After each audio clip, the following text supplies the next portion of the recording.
औरत के ऊपर ना हमेशा इस मुआशरे में एक इल्ज़ाम लगाया जाता है, और अक्सर आपने भी ये सुना होगा कि कहा जाता है कि ज़रा सी बात के ऊपर इस औरत ने अपना घर उजाड़ दिया, या ज़रा सी बात पे इसने तलाक ले ली, या वो घर छोड़ के चली गई। हालांकि बात ऐसी कोई नहीं थी।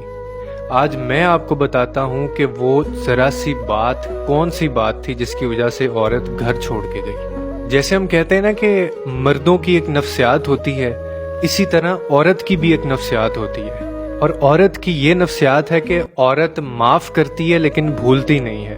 उसका मर्द फिर वही गलती करता है, वो फिर माफ़ करती है लेकिन भूलती नहीं है। वो फिर माफ़ कर देती है लेकिन भूलती नहीं है। अब इसमें एक चीज़ जो कॉमन है कि वो भूलती नहीं है, और हम इस चीज़ को टेक फॉर ग्रांटेड ले रहे होते हैं कि अगर उसने आगे से हमें माफ़ कर दिया है तो इसका मतलब है कि हम वो गलती दोबारा कर सकते हैं। हालांकि वो पुरानी गलती भूली नहीं होती, क्योंकि उसकी नफ्सियात है, माफ़ करेगी भूलेगी नहीं, माफ़ करेगी भूलेगी नहीं।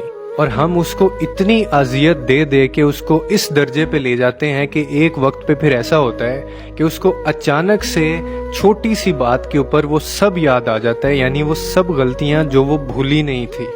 और फिर वो वक्त होता है कि वो उस वक्त फैसला लेती है, वो घर उजाड़ देती है, घर छोड़ के चली जाती है, या फिर कोई ऐसा कदम उठाती है जो सारी जिंदगी उसको भुगतना पड़ता है। और ये एकदम से शुरू नहीं होता।